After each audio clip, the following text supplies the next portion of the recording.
If you're constantly hungry whilst trying to lose weight, you're probably doing your calorie deficit wrong. Today I'm going to show you how I eat huge meals, stay in a deficit, and actually feel satisfied without eating like a rabbit. This is part 2 of my Nutrition for Fat Loss series. Last time we calculated your calories, set up MyFitnessPal, and I showed you how to track your food efficiently and effectively. So now that you know your calorie target, we need to make sure that you're making the right food choices within those calories so that you're eating enough, feeling satisfied, and can actually stick to your deficit. Ultimately, the biggest reason that people give up on their fat loss goals isn't because they're just not disciplined enough, which you might have heard a lot before. It's actually because you feel hungry all the time. So today I'm going to show you 2 versions of every meal, one that's calorie dense and one that's high volume. This will show you how your food choices impact how full you feel, and therefore your likelihood of actually sticking to your diet. We all know that consistency is key. You cannot see progress unless you're consistent. But where a lot of people fall down is they don't try to make being consistent as easy as physically possible. So that's what I'm going to teach you to do today. Volume eating is basically a food strategy. You're choosing foods that take up physically more space for fewer calories. Think high fiber, high water, lower calorie foods that are going to keep you fuller for longer. It's how I can eat meals the size of my head and still lose fat. And I don't know about you, but meals the size of my head are what I live for. So let's get straight into it with breakfast.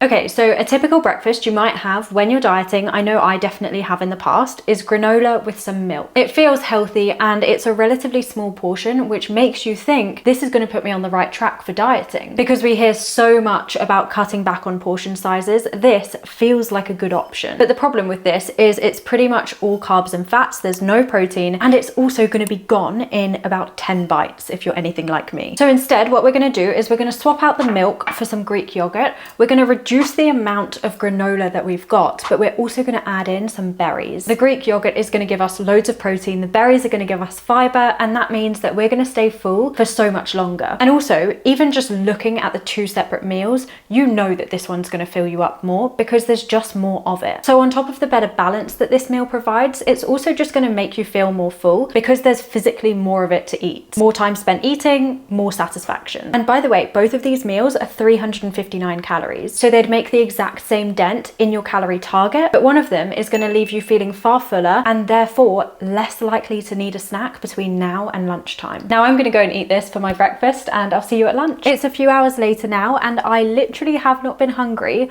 all morning, which is exactly the goal with volume eating. But it's time for lunch now and I've gone for grab and go stuff because I do not want you using the excuse that you're out of the house for lunchtime and therefore you can't volume eat, because you absolutely can. For the calorie dense option, of course it's not that much food, but we've got a BLT sandwich and a packet of crisps, and these 2 items alone without a drink included comes to 662 calories. So this is so high calorie for the amount of food that it actually gives you. Similar to the granola, I would probably inhale this in about 3 minutes. Our high volume lunch is also grab and go. I literally bought every single ingredient in the shop and just constructed it on a plate. This, as you can see, is much bigger than our meal deal and it's going to be so much more satisfying. We've got a wrap, an entire Caesar salad kit, and some pre-cooked chicken. This comes to 678 calories, but I did leave a few croutons out of the Caesar salad kit to even this meal out with this one in terms of calories. So they'll be roughly the same. So the differences between the 2, we've obviously got way more veg here than we do in the sandwich. We've also gone for a lean source of protein here, so chicken breast, as opposed to a fatty source of protein here, which is bacon. And that means that this meal has way more protein and fiber in it. So we're going to be much more satisfied from it, despite the fact that these 2 meals are the same calories. And this is what the difference looks like between being full until dinner or needing a vending machine by 3 p.m. I'm going to go eat this and I'll see you for an afternoon snack. I'm not really a snacker, and honestly, I don't think you will be either after watching this video and implementing all of the tips within it, but I did want to show you a couple of snack examples just so that you can visually see the difference between high and low volume foods. A really common healthy snack is nuts, and don't get it twisted, nuts are really healthy. They are nutrient dense, but they are also really calorie dense, which means that they are very easy to overeat on. Also, they're just very moreish as well, so it's very easy to get through 500 calories worth of nuts without even realizing. This serving here is 150 calories, and I could honestly eat all of these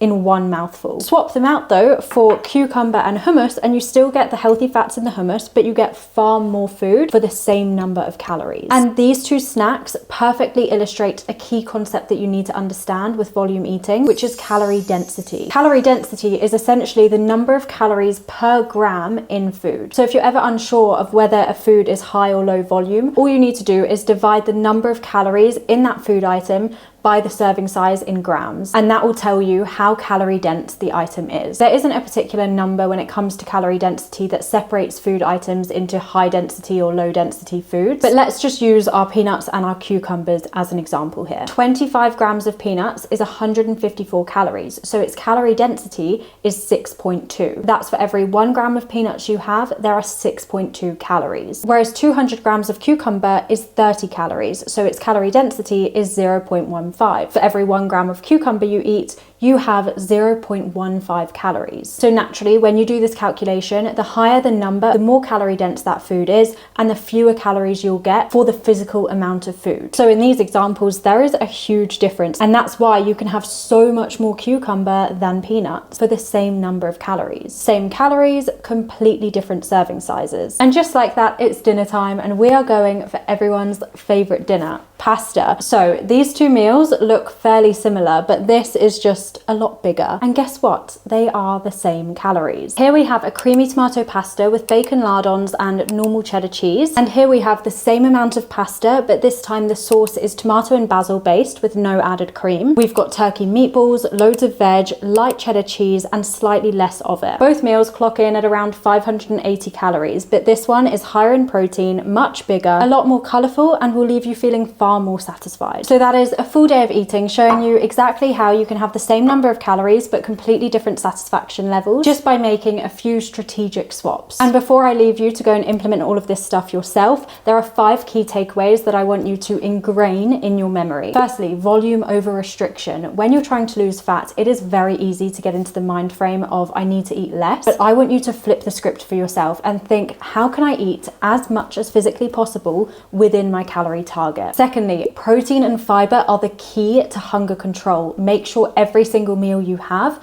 has both of those ingredients. Thirdly, calories per gram. 100 calories worth of nuts looks like nothing. 100 calories worth of cucumber looks like a buffet. Fourth, just because 2 meals have the same number of calories does not mean that they're going to lead to the same level of fullness. Remember that your hunger levels will be impacted by the size of the portion, not just the calorie content. And finally, balance is key. It's not now about only ever having the high volume, low calorie food option. You should enjoy everything throughout your diet. You shouldn't be banning any food, but opting for high volume foods a lot of the time will make the fat loss process easier for you. Okay, that's it from me. Next up in this series, we're going to be diving into all things protein, how much of it you really need, and easy ways to hit your target without living off protein shakes. So make sure you're subscribed and pop any questions you have in the comments below. Now go and make a meal the size of your head.